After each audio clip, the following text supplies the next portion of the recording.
Just about everyone old enough to remember the 9/11 attacks has a story, where they were, what they were doing when the tragedy struck. And that includes a Sacramento area nurse who almost boarded the doomed Flight 175.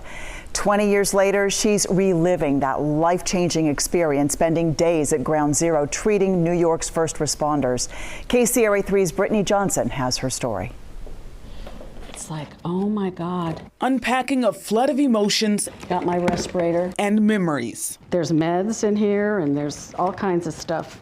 The emergent, like Band-Aids, stuff that I needed to do eye washes right away. Wearing her same scrubs from 20 years ago. I have this shirt, this St. Charlie's Place that I got when I was in the basement because it was flooding and it was raining and all I had was this. For the first time. When I got home, I just shoved everything in here and I haven't looked at it. Cece Doiko's looking at personal items, artifacts from September 11th, 2001, the day that changed the world.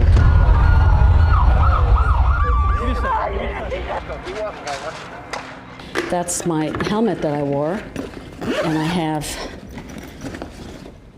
hats that the fire department gave me and the police department, and they're all signed on the inside. The bears from 9/11. These are all the books. I just collected, the books, and these are the newspapers, which I have never gone through, and magazines. Just about everyone old enough to remember the September 11th attacks has a story.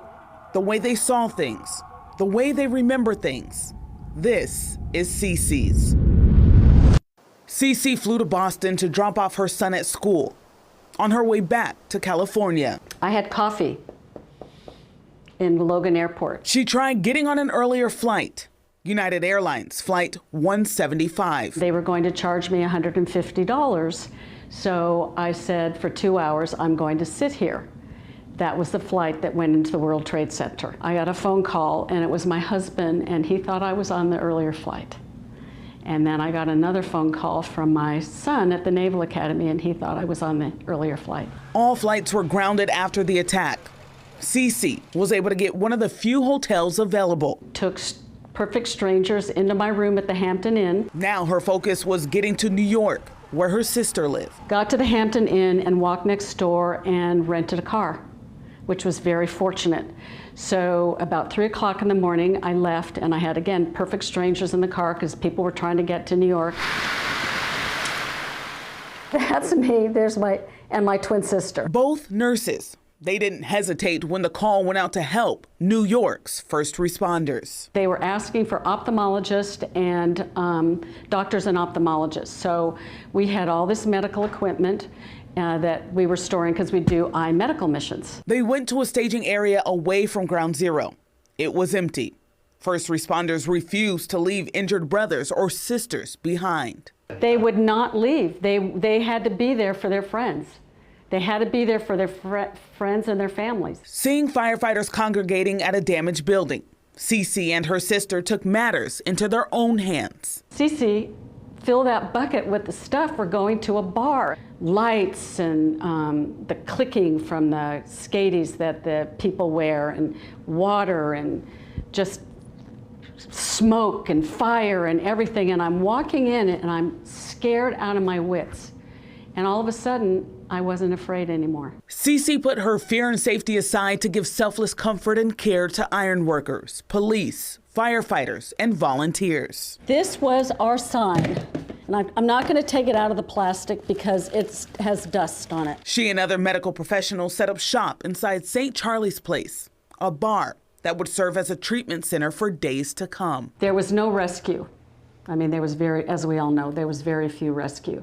What we did is we gave the eye washes. That's the most important thing because of this dust, the dust.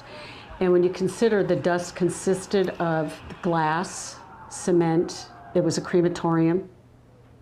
So that was in the dust, and it was massive, massive dust. 20 years later, the memory of those 9 days at Ground Zero are still vivid. This is what it looked like back here in the rubble. People showing up to look for loved ones. Do you see that? He has a doll. He was looking for his brother.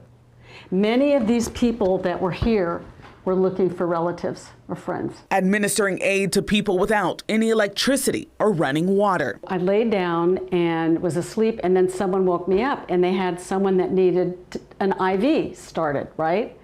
I started an IV in the dark. Cece and her sister went back to New York City for the 1-year anniversary. So this is fire station number 1. Yep. Okay, so, and I have a picture of this after a year. Oh, What that looks like, yeah, a year later. Those memories are not as fresh. The details blurry. I probably had PTSD and didn't realize it because it's today when I was looking and I called my sister and I said, so tell me about this. And she said, yeah, it was a year later. We had special invitation.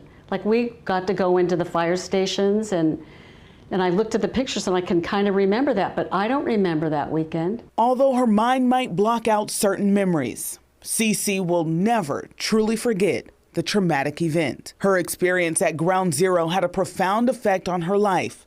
She says it changed her forever. But you can just see the massive numbers of people. One of America's darkest times, but also a time we saw some of the best in humanity. I got a letter. Oh, once again, thank you for taking care of my hand during the catastrophe at the World Trade Center. It is healing quite nicely, and my doctor here said to commend you on all your work. Cece shared her photos and mementos with KCRA3, and if you'd like to see them, just go to our website, kcra.com, and click on this story.